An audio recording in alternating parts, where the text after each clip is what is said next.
3 pasien positif corona atau COVID-19 di Kota Malang sudah dinyatakan sembuh. Artinya, untuk sementara ini tidak ada lagi pasien positif corona di Kota Malang.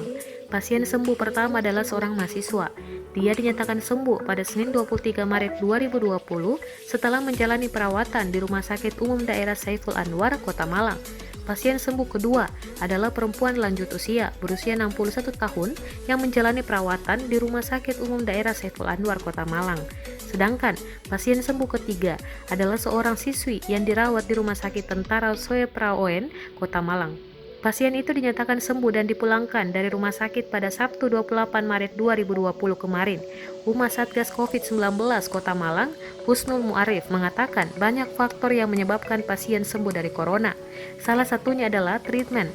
Kalau itu kan treatment, penata laksanaan itu sudah ada di rumah sakit. Jadi sudah punya penata laksanaan secara standar untuk pasien-pasien PDP yang dirawat di rumah sakit, katanya saat dihubungi melalui sambungan telepon Minggu 29 Maret 2020. Berikutnya adalah faktor daya tahan tubuh atau imunitas pasien. Menurut Husnul, ini salah satunya dipengaruhi oleh mental pasien. Pasien memiliki rasa optimistis untuk sembuh dari corona. Yang pertama tentu semangat dari yang bersangkutan, katanya. Kemudian ada juga faktor dukungan dari keluarga. Husnul mengatakan dukungan dari keluarga ini dapat meningkatkan rasa optimisme pasien saat berjuang menghadapi COVID-19.